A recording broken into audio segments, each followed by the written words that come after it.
ওয়ালাইকুম জব সলিউশনের আরেকটা নতুন পর্বে শুভেচ্ছা। আজকে প্রতিরক্ষা মন্ত্রণালয়ের প্রধান প্রশাসনিক কর্মকর্তার কার্যালয়ের সহকারী পরিচালক নিয়োগ পদের এক সেট প্রশ্ন টোটাল একদম ফুল প্রশ্ন সলিউশন শেয়ার করব। এটা পিএসসি কর্তৃক এই প্রশ্নটা করা হয়েছিল। আপনারা সবাই জানেন যারা বিভিন্ন জবের পরীক্ষা দেন যে পিএসসির যে প্রশ্নগুলো হয়ে থাকে সেখান থেকে বিগত সালে অনেক বেশি কমন পড়ে। সো এটা পিএসসির একটা প্রশ্ন। সো সেক্ষেত্রে এখান থেকে এটা যদি করা যায় সেক্ষেত্রে অনেক প্রশ্ন কমন পড়া যেতে পারে এবং খুবই গুরুত্বপূর্ণ একটা প্রশ্ন সেট।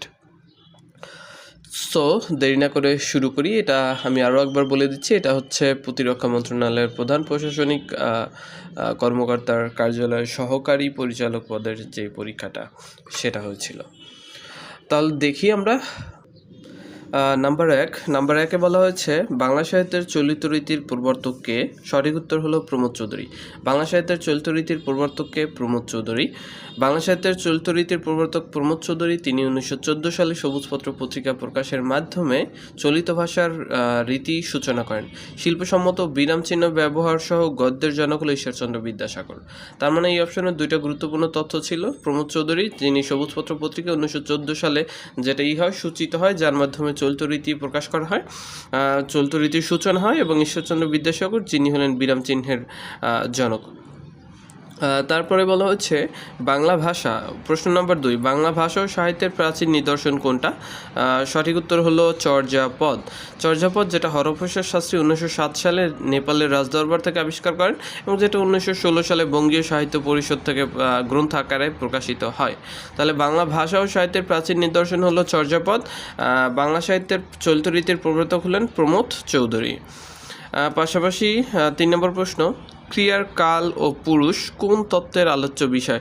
ক্রিয়ার কাল এবং পুরুষ এটা হলো রূপতত্ত্বের আলোচ্য বিষয়। রূপতত্ত্বের আরও কিছু আলোচ্য বিষয় হলো ক্রিয়ার কাল ও পুরুষ, শব্দ, সমাস, প্রত্যয়, বিভক্তি, উপসর্গ। এগুলো সব কিছুই রূপতত্ত্বের আলোচ্য বিষয়। পরবর্তী প্রশ্ন, প্রোথেসিস এর বাংলা প্রতিশব্দ কি?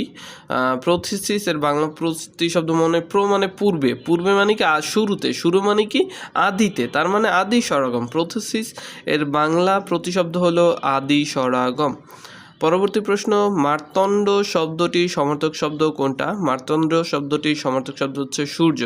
মার্তণ্ড মানে কি সূর্য, তথ্যটা মনে রাখতে হবে। মার্তণ্ড শব্দের সমর্থক শব্দ সূর্য, দিবাকর, প্রভাকর, ভাস্কর, রবি, তপন, সবিতা। অর্ক মানেও সূর্য, আফতাব মানেও সূর্য, দীনেশ মানে সূর্য, দিনমণি মানে সূর্য, আদিত্য মানে সূর্য, মিহির মানে সূর্য, এবং বিভা বসু মানেও সূর্য। অনেকগুলো সূর্য সমর্থক দেওয়া আছে, তথ্যগুলো খুবই গুরুত্বপূর্ণ। এরপরে নাম্বার 6 নম্বরে বলা হয়েছে কোনটি স্বরাগমের উদাহরণ? সঠিক উত্তর হলো এ, পিরিতি। পিরিতি হলো স্বরাগমের উদাহরণ। এখানে যে অপশনগুলো দেওয়া আছে তার মধ্যে, কারণ প্রীতি থেকে পিরিতি আসছে। তারপরে নাম্বার 7 বলা হয়েছে বাংলা বর্ণমালায় পরশ্রয়ী বর্ণ সংখ্যা কয়টা? বাংলা বর্ণমালায় পরশ্রয়ী বর্ণের সংখ্যা হলো 3টি। তথ্যটা মনে রাখতে হবে। অনুস্বর, বিসর্গ এবং চন্দ্রবিন্দু, এই 3টাকে বলা হয় পরশ্রয়ী বর্ণ। নাম্বার 8 নম্বর প্রশ্নে বলা হয়েছে নিপাতনে সিদ্ধ মূর্ধন্যশয়ের ব্যবহার হয়েছে কোনটিতে? নিপাতনে সিদ্ধ মূর্ধন্যশয়ের ব্যবহার হয়েছে ভূষণ শব্দটিতে। কতগুলো শব্দের স্বভাবতই স হয়, যেমন ষড়ঋতু, রোষ, কোষ, আষাঢ়, ভাষণ, ভাষা, পৌষ, কলুষ, পাষাণ, মানুষ, ঔষধ, ভূষণ এবং দেশ। এগুলো স্বভাবতই স হয়েছে। সো এগুলো হলো নিপাতনে সিদ্ধ স এর ব্যবহার, তথ্যটা মনে রাখবেন। নাম্বার 9 সঞ্চয় শব্দের সন্ধি বিচ্ছেদ কোনটি? সঞ্চয় শব্দের সন্ধি বিচ্ছেদ হলো সমযোগ চয়। সঠিক উত্তর হলো বি। সঞ্চয় শব্দের সঠিক উত্তর কোনটি? সঞ্চয় শব্দের সঠিক সন্ধি বিচ্ছেদ হলো সমযোগ চয়, এটা হলো সঞ্চয়। এছাড়া আরও রয়েছে সমযোগ কা শঙ্কা, সমযোগ চয় সঞ্চয়, সমযোগ তাপ সন্তাপ। তথ্য 3টা মনে রাখবেন।